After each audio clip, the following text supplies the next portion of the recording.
Hello, everybody, and welcome back to another episode of the CoachCon Podcast. So today, this is episode 6, and I am so pleased to say that I'm joined today by Chris McCreadie, better known as Khifie. He's a lifestyle and prep coach, as well as a bodybuilder, who's got an incredible reputation for results, his own physique, and quality of service. So we're going to have a little bit of a deep dive into Chris and his background. We're going to touch on mindset and what's behind making him a champion, essentially, in his field.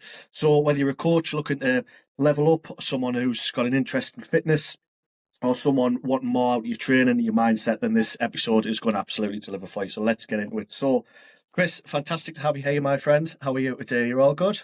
I'm all good. Thank you very much. Thank you for having me on. Oh, you're welcome, mate. My pleasure. Thank you for coming on. So, obviously, I've given you a very brief introduction there. So, for those who don't know you just yet, can you tell us just a little bit about yourself and what you do? Yeah, so I'm actually a professional natural bodybuilder. At the very beginning, I was a professional wrestler. I wasn't anything to do with bodybuilding, hence why I'm only going to imagine you're going to ask me where the name Khifie comes from. However, that's for another story.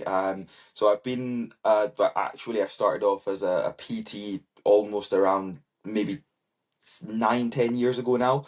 Eventually making the transition onto just solely online based, working with champion bodybuilders, professional bodybuilders, people who just maybe want to get into the gym side of things, the fitness side of things. They want to be able to maybe eventually move into that field of bodybuilding. They maybe don't. I always think there's something refreshing in when I get a client coming on board who tells me they do not want to be a bodybuilder. But yeah, I've been a professional bodybuilder now for 6 years, and I've been a competitive natural bodybuilder for be about 8 years now. So I feel pretty old saying that, but that's where we're currently at. That's where we're, and as you'll probably be able to see, I'm not in prep right now. I've got a few chins. Oh, don't be silly. No, it's a fascinating story, and I'm really looking forward to getting stuck into the things that are underneath that, the things that are sort of below the surface level. So we will just quickly get onto that. So where does the Khifie bit come from? If you could just quickly do us that one. So growing up, it was it was a nickname, so it was right, and I thought it would leave very early. Like I thought when I kind of move into like school and things like that, and then obviously go to like high school, I was like, that's definitely leaving. And it just stuck. It stuck. So it was like teachers would call me it, all my friends called me it, and then growing up, I always wanted to be a pro wrestler. Like that, I couldn't see anything else in my mind apart from me just growing up and wanting to be the next John Cena or the next Brock Lesnar. That was it. That was literally it. So because of that, obviously, eventually, once I began training, I was doing all that sort of stuff. It became time to have a stage name, have a like something behind me, and I was like, right, I 1000% I'm going to keep Khifie in it. Like just a that's going to happen. And at that time, and to be honest, still now at that time though, I was a huge fan of John Cena. Now, John Cena is from West Newbury, Massachusetts, in America. So I was like, I'm going to take the West from that. I'm going to put it with Khifie, and I'm going to just have Khifie West. That's going to be it. That is my name. And because of the pro wrestling background, my social media started growing because of that as well. Now, when I eventually transitioned away from the pro wrestling background into more bodybuilding, I was like, well, a lot of people know me as that, so my social media platforms are all that. If now I just change it all back to Chris McCreadie, then it's going to be a case of I feel as if I was starting again. So I was like, I'm just going to keep it. So that's why I kind of almost fraudulently go by two names, and then when people find out that my name's Chris McCreadie, they're absolutely baffled. Got you. Well, that clears that one up. So thank you very much. It's so of course the bodybuilding was another physical transition from the wrestling, but then the coaching's come along for you as well. And Yep. where did that kind of come from? So when I obviously came up through school and it was time to think about where I was going to go next, I always wanted to be a PT. Like that was kind of my main go to job. Like the pro wrestling was always going to be the dream goal. but I could never imagine it as a full-time job. And obviously because of that, I wanted to become a PT. So at the time, I had maybe been training around 3 years, and I felt as if I had found my, like I found my love for the gym and the training. And then it got to the point where I wanted to be able to learn how I could help other people do that, because at that time I was in a kind of place where there was really nobody else into training as much as I would like to say I was into it. And I wanted to be able to ultimately show people what they could get out of it, not just from a physical perspective, but how they would benefit from it, just from everything else. So got into PT, and I PT'd on the gym floor maybe for around 4 years. And then we eventually moved away from Scotland. And when we moved away from Scotland, I almost got faced with just having to take the plunge, because I had no other opportunity not to, unless I was going to go to another gym and try and build up another like base of clients. Um, but in that period of time, I ultimately was jobless, so I had to make that decision, and it was a case of, right, well, I've been doing this for this amount of years now. I know where I'm at. I know where I'm at from a bodybuilding perspective as well. I'm going to just take the plunge, and we are now 4 and a bit years into it, almost 5 years into it, and I couldn't be happier. I couldn't be happier with how things have been, how things have came out in the end.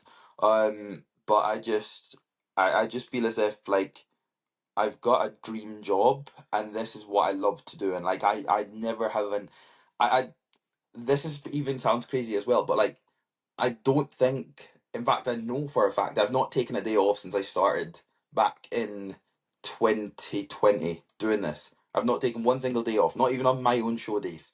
I will still respond. I will still allow people to have what they have and get what they get.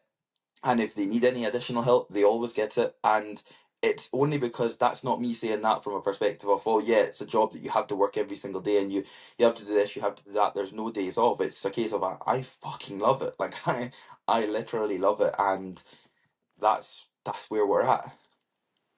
That's fair enough, mate. Yeah, no, I appreciate that. I mean, when I was on holiday in Greece a few weeks back, I was still answering client messages. It's just if the message you needed something, I just answered, and it is. I enjoy it. I enjoy the crack, the interaction, and it's the quality of service, isn't it? Which is, I think, Yep, what a lot yep, of people are maybe lacking.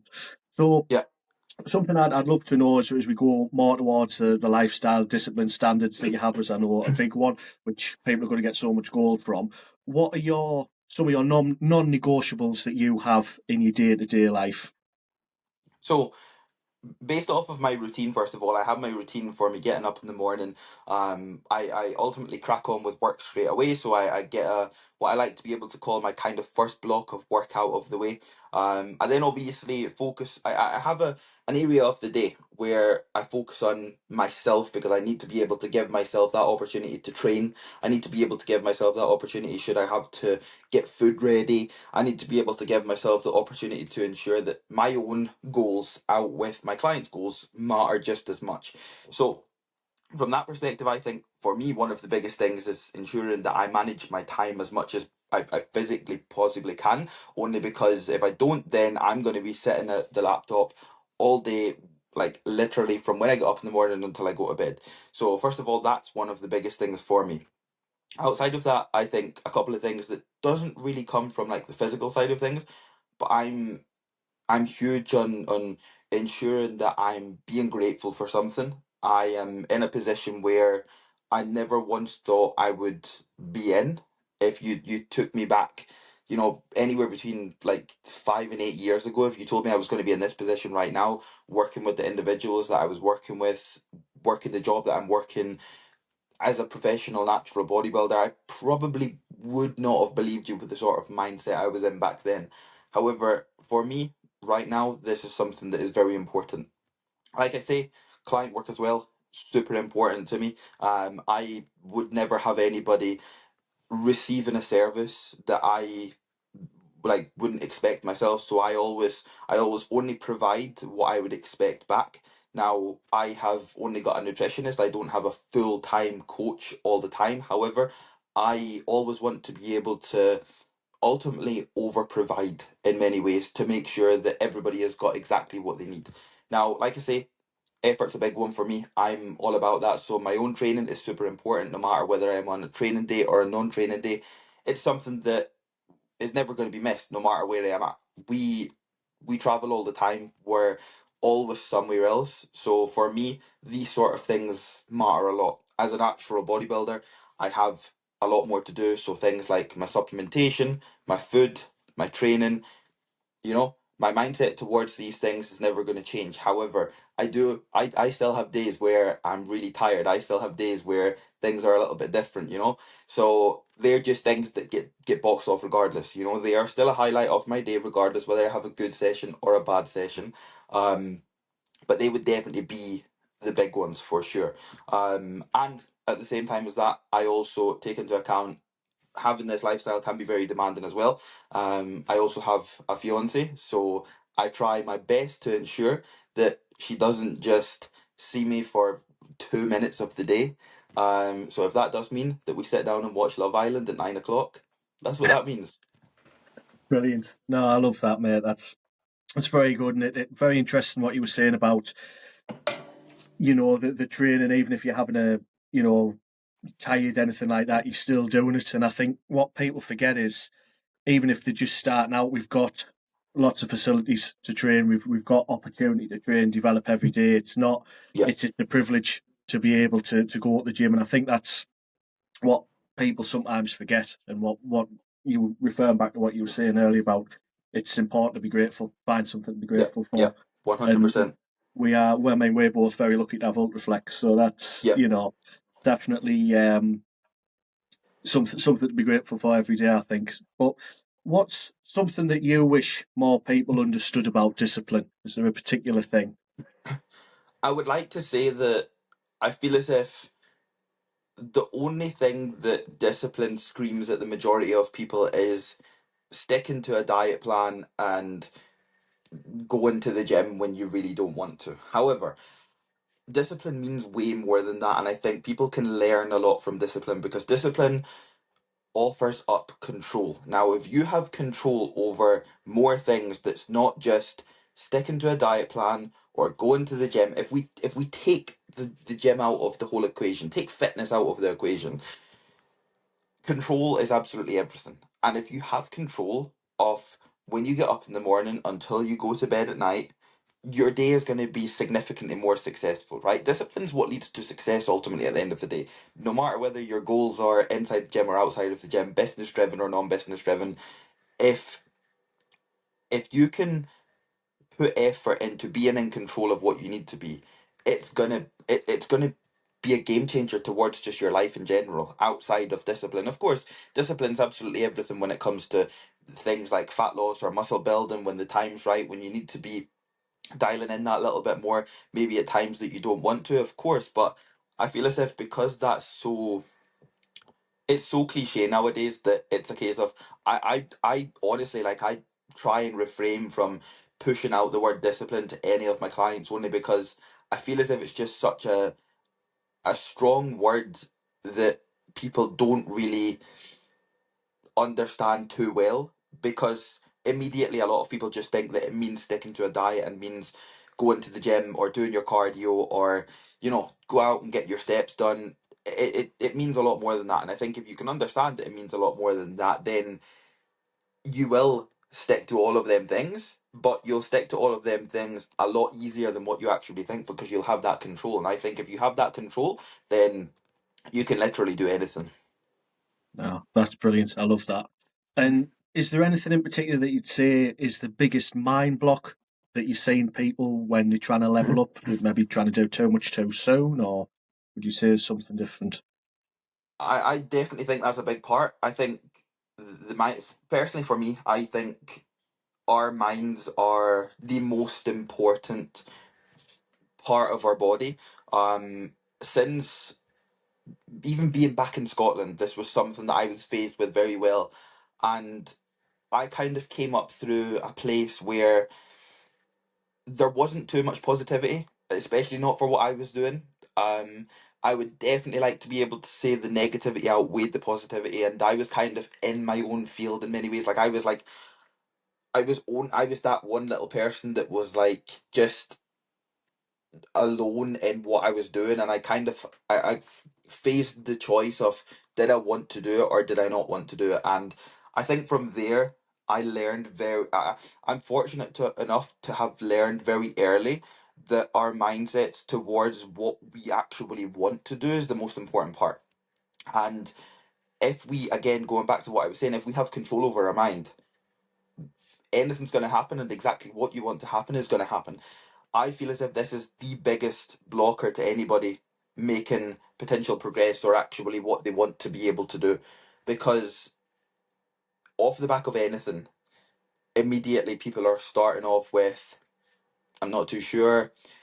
I don't want to throw out the word like I can't. You often hear that as well, but at the same time, it's more so the kind of smaller spouts of self doubt that's there from the get go. Now, if they're there from the get go, that means that this is not switched on anywhere near where it needs to be.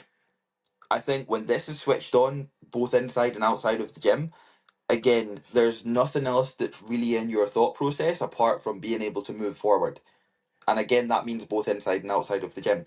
When I see it, when people are wanting to be able to progress, and especially as a natural athlete, we see it more than ever. We see it more than ever. A natural athlete can only go so far. They can only lift so much. They can only train so many days. They can only recover from this. They can only eat this amount of food. They can't eat that. They can't eat this. I see that all the time. But it's a case of, again, being fortunate enough to know where my mind is at and how well I control my mind from a very early stage has allowed me not to get too tied up in that in this day, because we see a lot of it. And I want my main aim to always be to showcase to younger generation coming up, to showcase to my generation, and to even showcase to people that have already been in my spot and are 10 years in front of me. I want to be able to showcase what actually can be done as a natural athlete when you have this switched on, because as far as where I'm at right now, I would never be big headed, and that's the last thing I would ever want to be known as. But I don't think there's anybody else in the natural industry that's doing what I'm doing. I would agree. Yeah, 100% from everyone I've seen. It's above and beyond what you've achieved. And mindset, as you say, is such a big part of that. But one thing that I know is a massive standard for yourself is consistency. So, do you have any sort of advice for someone looking to get more consistent? What would be the switch that they could make for that rather than chasing the quick fix? 100%. So I think one of the biggest ones is going to be convenience. So I think as well, I often see it whenever I have a client come to me and they immediately are off the back stressing that they can't train 5 times a week. They have a family, they have special occasions coming up, and off of the back they immediately think that that's a big massive blocker to their progress. Now, that is going to be a blocker to their progress if they are trying to work on top of them sort of things. If you, no matter what you do, right? Not everybody sits at a laptop every single day and can eat their meals, can cook their meals, can go to the gym when they want. People have lives, like we are in real life, and this is where I think one of the biggest things is being able to create an easy enough routine around your lifestyle rather than working on top of it, because if you think that you can only work on top of it, you will create more stresses. If you create more stresses, your consistency is going out the window. So I always say we want to be able to make things as easy as possible for you in order to be able to remain as consistent as possible. So that simply just could be meal timings, that could be what you eat, that could be not training 5 times a week, because you actually surprisingly don't have to train 5 times a week. You can train three, you can train four. You don't have to go to a gym to make progress. Like you can work around any sort of lifestyle whatsoever, any job whatsoever, any relationships whatsoever. There's always something that you can do. And I think that's the biggest lead to being the most consistent individual on the planet. It's just about creating ease, because I think it's very easy to get kind of brought into all of the social media type stuff and people's lifestyles on social media, and people go at the gym 5, 6 times a week, people eating 6, 7 meals a day, people not having anything else on apart from what they just show on Instagram. And I think that's then when people immediately think that's the way that my lifestyle needs to be. I need to be doing that. When actually the matter of fact is you don't. And I could probably count on one hand the amount of people on my client roster right now that just have this immense lifestyle with no issues, and they can consistently do what they need to do on a daily basis. And to be honest, even saying that, I probably couldn't even count on one hand, to be honest, because there's always something. So it's about just working around an individual's lifestyle. If you can do that, then you create ease, less stress, more consistency. That's what I say. Brilliant, absolutely brilliant. Is there? I mean, obviously, you've been coaching a long time now, bodybuilding for a long time. Is there anything that you believed early on in those careers that you maybe no longer agree with, or your stance has changed on? I would like to say I've became a lot more open-minded. I definitely have. I think that was something that it took me longer to become than maybe what I would have liked. However, the only reason that I don't regret anything, and I would never do that, is because where I came from, where my mindset was at before I eventually kind of got out, um, that's really the way that my mind was where it was at, but it was still not like peak. It was nowhere near where it's at right now. Um, and because of that, I think I was very close-minded to just what I knew, and what I knew, I was like, this is what works, and that's literally it. Now, when I eventually moved into the personal training and the online coaching side of things, that allowed me to be able to, and to be honest, social media is growth. We can't deny the fact that social media right now is the hottest thing going. Like there's nothing that can ever compare to it. And from that side of things, I would definitely say that has helped me become a little bit more open minded to what may work better for other people and what may work better for ourselves. And I definitely think that's one of the most important things that I maybe wasn't as good at the start, that I'm definitely significantly better at right now. Learning about other approaches, whether I believe in them or not, I want to be able to have them in my tool bag. I want to be able to know about them. I don't just want to be super close minded on one way and say that's the only way. I have my own way. I will always do my own stuff my own way, but I don't have a roster of clients that are just going to do it my way, and I don't have a roster of clients that the way that I do it is going to work for them. So this is where I think it's very important that being able to have knowledge around all of these other approaches is very important. And if you asked me to have the sort of knowledge that I would now, and learn about it, maybe 8 years ago, I probably wouldn't have wanted to do that. But I think I've been able to kind of come up, move with the now, and I would like to say that's a big part to where I'm at right now, towards, where I would like to be. Fantastic. No, that's brilliant. That's it. It's very much a never-ending journey, isn't it? Of keep learning, new things are coming out all the time. Training approaches, 100%. the new fanciest supplements, whatever it might be, and you have to be up to date all the time, and you can't be stuck. That's the 100%. that's the thing. One thing I'd love to know is, how do you lead others when you're maybe not feeling 100% yourself, or maybe things have, maybe you're not having the best day? How do you show up and still be a leader as a coach? Do you know what? I just love what I do. I love what I do so fucking much. Like, no matter whether I am ill as fuck or I am like going off doing something that I absolutely love to do myself and I'm wanting to be so in the moment, there's just something that drags me back to, I don't know whether it's helping people, I don't know whether it's guiding people, I don't know whether it's something to do with that, right? But no matter what I'm doing, I just love what I do. I feel as if I've never had a day that I really don't want to do something, because going back to like the kind of non-negotiable side of things, this is something that I have got almost like it's in me. It's stuck in me, and I can't see myself taking myself away from that.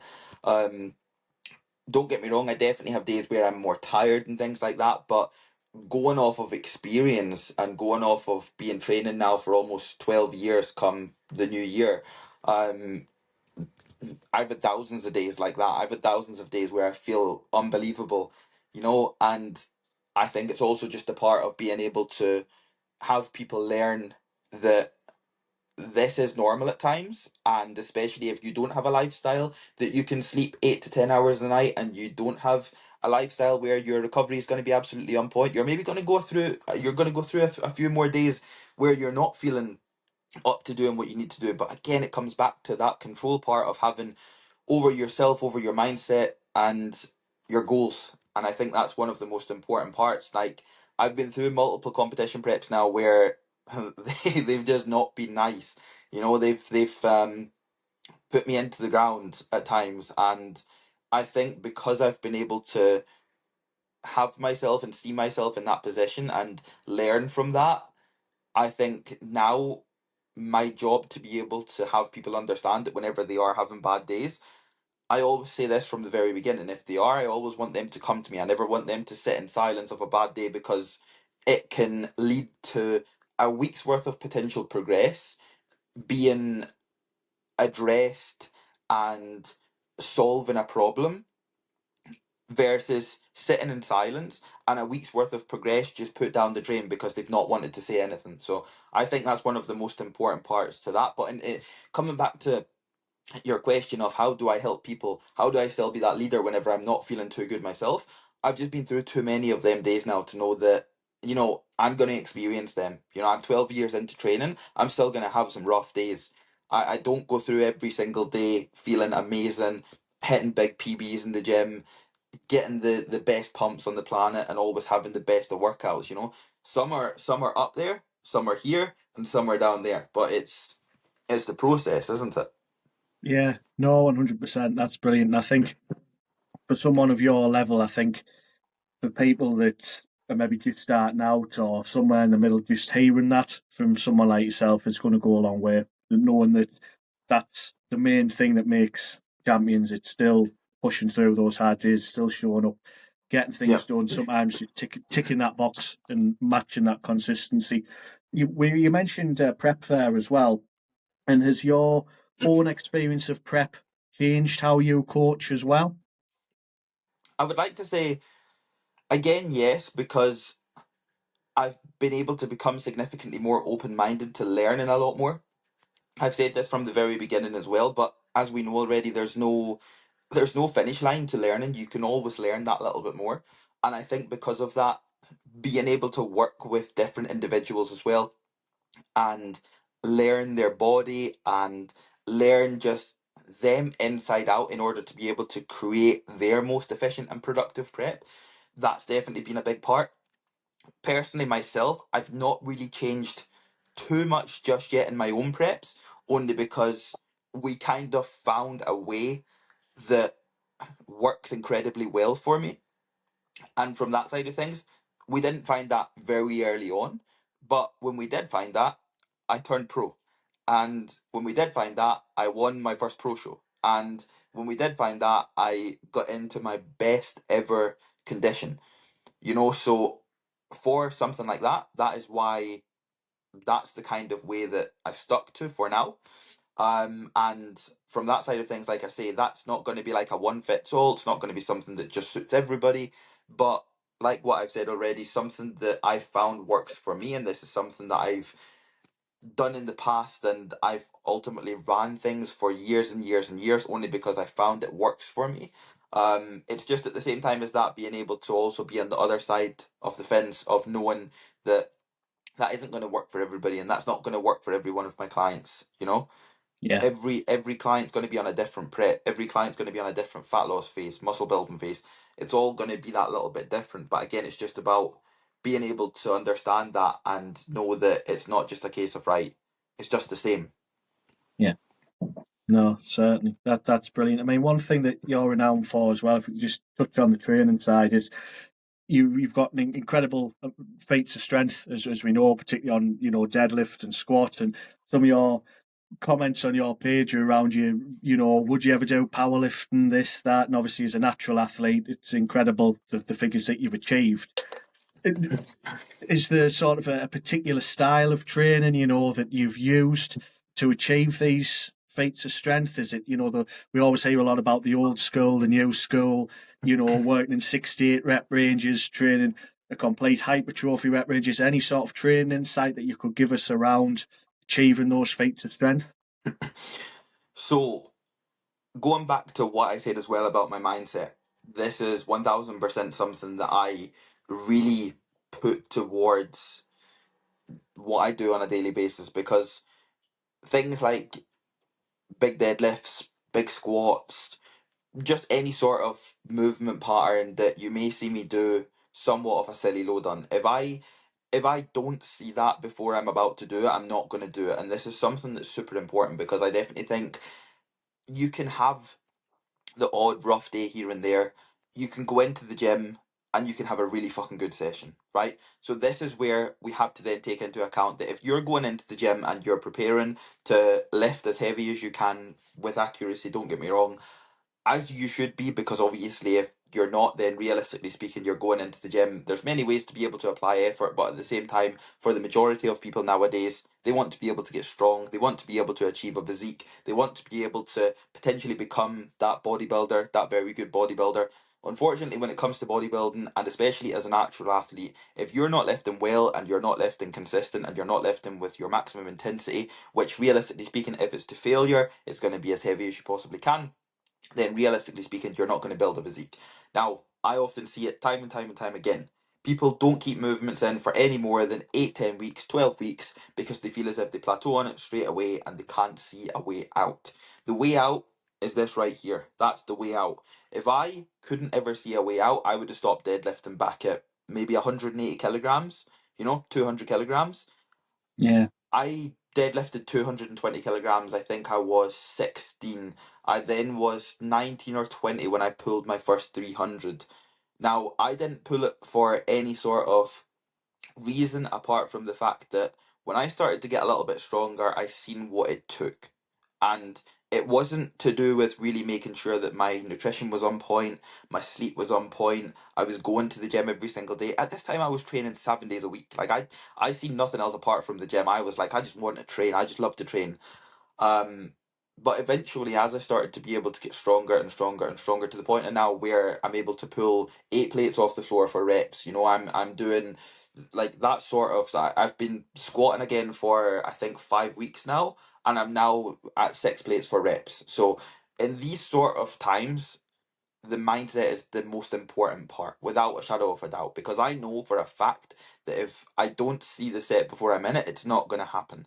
And if I immediately create even the smallest amount of self doubt, and that could literally just be, I may only get 2 reps instead of 3 reps. Mm. That's an expectation. If you're setting an expectation, that's what's going to happen. So ultimately, that's a limitation as well. You're setting a limitation, is what's going to happen. Outside of that, the kind of old school versus new school, I would like to say I'm a bit in the middle. I'm a bit, Mm. I'm somewhere in the middle. I don't train only like Dorian Yates, Yeah. and I don't train like Jeff Nippard. Mm. I'm in the middle, right?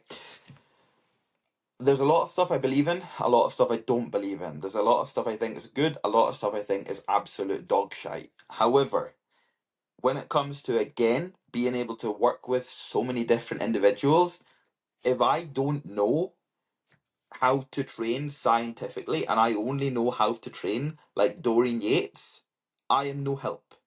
I want to be help, right? I want to be a guide. So I feel as if for myself, I'm in the middle. For my clients, I'm very much again in the middle. I want to be able to, if you come to me and you want to be able to train like that, amazing. If you come to me and you want to be able to learn more about that, amazing. I just think again it's very important in this day now that being able to understand that there's crazy amounts of knowledge now on training, on how to train, on what's going to be the most optimal way. Is it the best way? Sometimes it isn't, but at the same time as that, again, it just comes back to having a bit more of an open mind and finding a couple of different things that maybe feels a little bit better, works a little bit more efficiently. If something works for me, I'm going to do it 1,000%. You know, if I find something that works for me and it looks absolutely terrible, I'm still going to do it, right? It's a huge thing in the industry right now that we know is a struggle for people. Some people are so one-sided, which I totally get. Yeah. I'm all for, if you want to be super one-sided, be one-sided. But for me, I would like to say I do maybe sway towards the older school a little bit, only because I'm not really myself into the scientific side of things. But honestly, that's just the way that I enjoy. You know, I enjoy that. I'm going into the gym, and when I walk through the gym door, I don't have to think about anything. Like I just I go in and train. I don't have a set program. I have a set split that I know what I'm training. I don't have a set program. If I'm running specific movements, I'll run them, but I just go out of pure enjoyment. And when I go in, I put my headphones on, I get on with it. It's easily the best 2 hours of my day every single day, you know? That's brilliant. No, I love that. Something that you touched on there, like it not having a set program. I think people get so rigid in, oh, I must do this movement, or my coach has put this in, has to be this. Because you mentioned yourself, of course, the travelling, not every gym is going to have everything in it. But would you say that perhaps your deadlift is a staple every week? Is any exercise that are definitely staples? 100%. So I'm definitely trying to keep my deadlift as consistent as I possibly can, and this is something that I would always strongly suggest for you being able to maximize your progress, and that is just by making sure you can replicate absolutely everything. If you're in the position to be able to do that, and you can go to the same gym every single day, you need to train per week, every single month. If you can select the same platforms, barbells, weights, machines, you're going to progress significantly more. You know, if Mm. you're chopping it and changing it all the time, you can't track. That's one thing that is unfortunate. You just can't track your progressive overload if you're doing different things 24/7, because everything's going to be different, everything's going to feel different. Now, I would say for me, especially things like my deadlifts, my barbell squats, these bigger movements that really are super, like, I would say super picky to make sure that I am replicating. If I can keep them in the same place, on the same platform, with the same bar every single week, I really try my best to be able to do that. Sometimes it's not possible. The majority of the time, I would like to say it is. Because again, I'm now almost 12 years into training. I would like to say that I'm not as crazy picky right now on. I understand we travel a lot now, way more than what I ever done. There's always more stuff happening now, way more than what used to ever happen. So I kind of have to take that into account more than ever, that okay, if I'm going to be traveling, the closest way that I can do this is, right, I'm going to research and try and find a gym that's going to be close by, that's going to maybe have a deadlift bar, that I'm going to be somewhat in the same environment as what I would normally be in my local gym, but just somewhere else.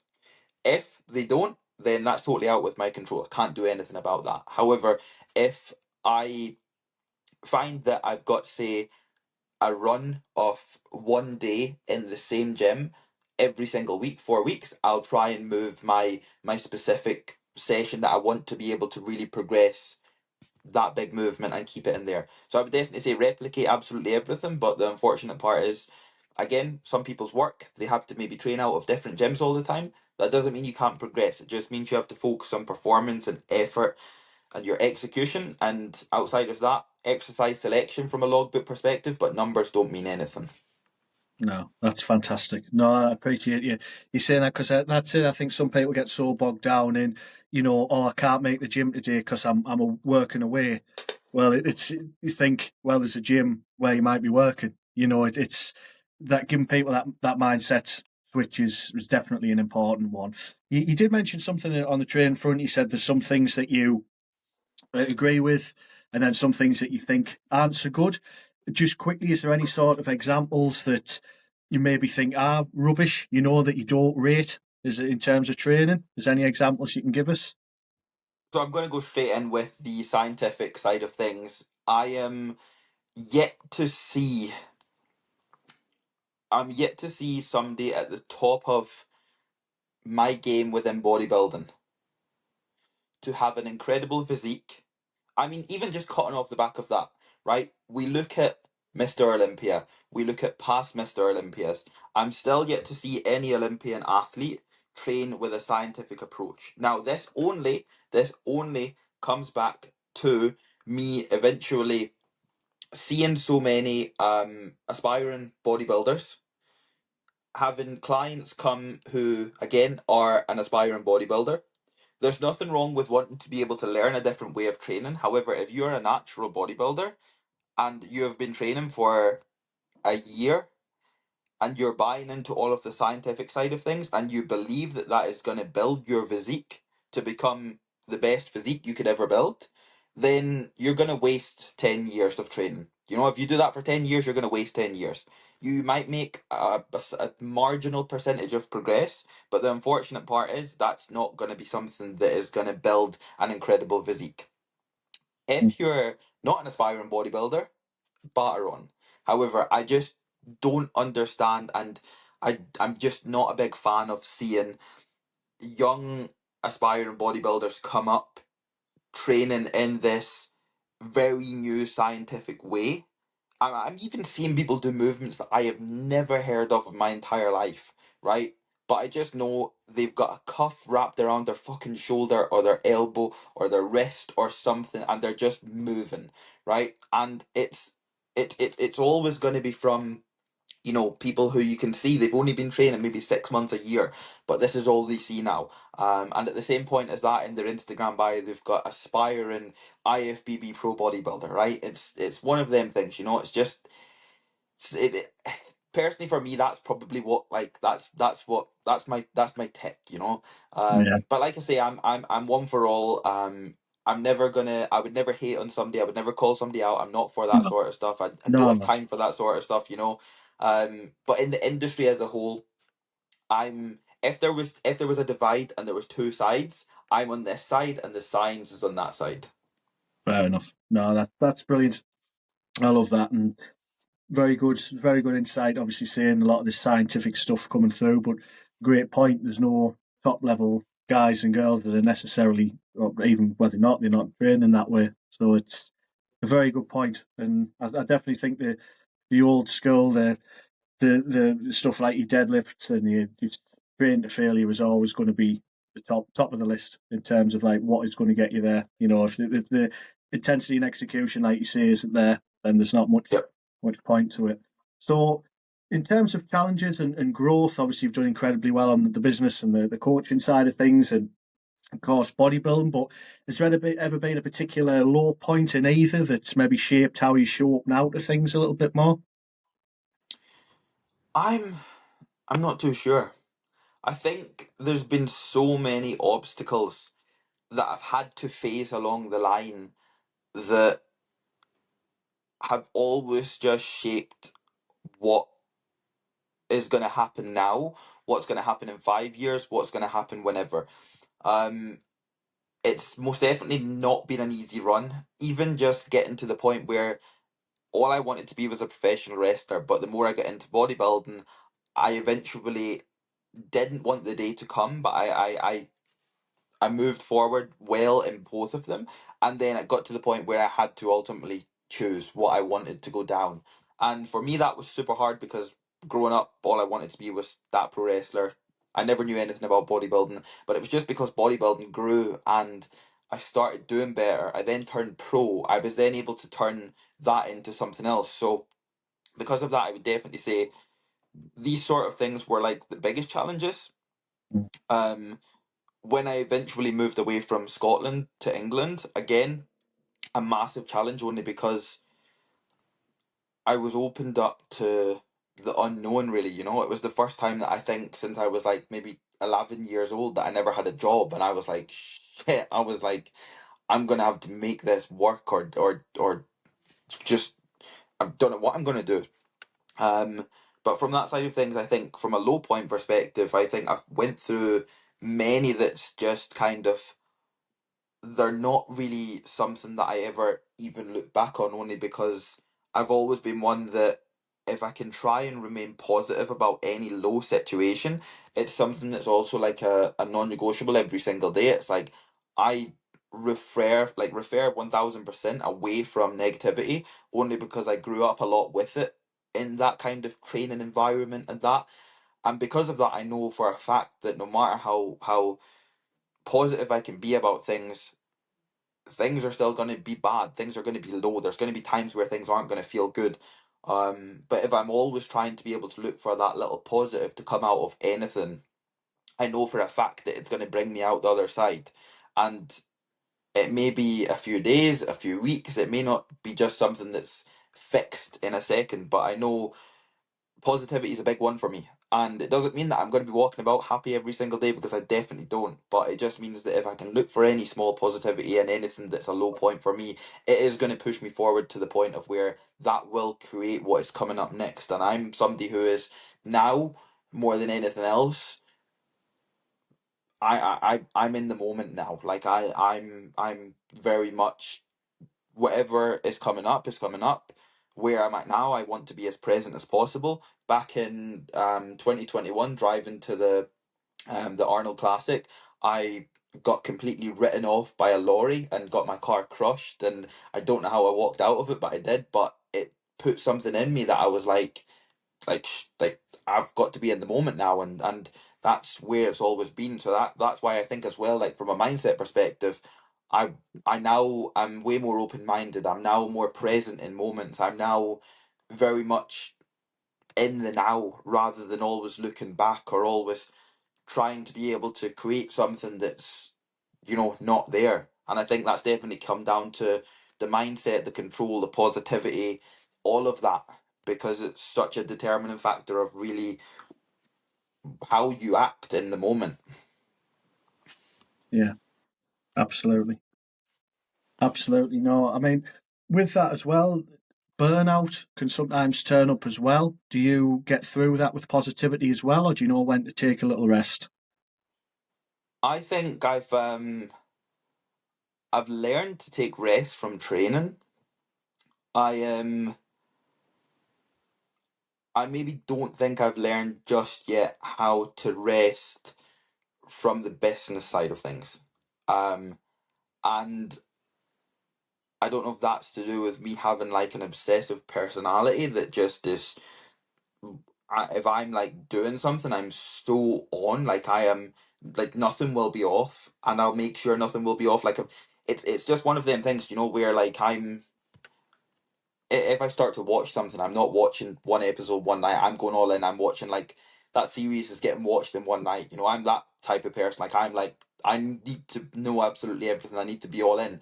And from a business perspective, it's definitely something that I want to be open and honest about. That I probably haven't learned that yet, and I would like to say I'll learn that in due time. But I love what I do so much, and I just don't have an issue being up to X o'clock working and doing what I'm doing, because I don't class it as work. I don't. It's not something that I get up and I'm like, right, I have to go and do my job today. Like I get up and do what I love, and I think that's something that I'm super grateful for.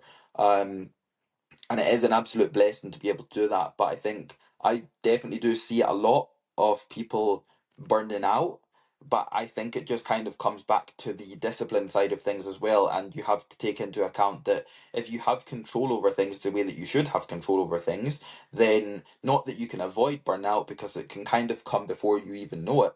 But I would say I've more kind of burnt out from things like consistent traveling, all the training, all of that sort of stuff. And I've been able to learn how to scale that back a little, in terms of being able to recover a little bit more from training on things like travel days. Like I would be traveling 6, 8 hours on a day on the road, and then I would go straight to the gym, and then I would still have work on top of that. And then it would get to maybe like, 2, 3 in the morning, and if there had been maybe show days and I'd not trained yet, like I would go straight to the gym, just because that was something that I had, in my head that had to be done. Whereas I think I've learned from that a lot, and that's kind of given me a little bit of time back to be able to rest. And by rest, I mean sleep. I value my sleep probably higher than Yeah, absolutely everything. And I think because of that, that's been a drastic help.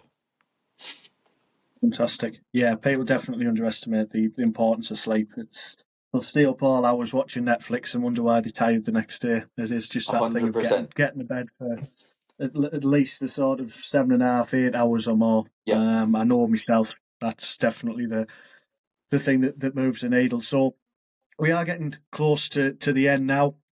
But something that I'd love to know, if you were to stop coaching and bodybuilding tomorrow, what would you Yep. do instead? Would you go back to the wrestling, or would it be something new? 1000%. 1000%. I would try Brilliant. and I think pursue that to the absolute highest that I could. I would awesome. 1000%. I've said it before and I'll say it again.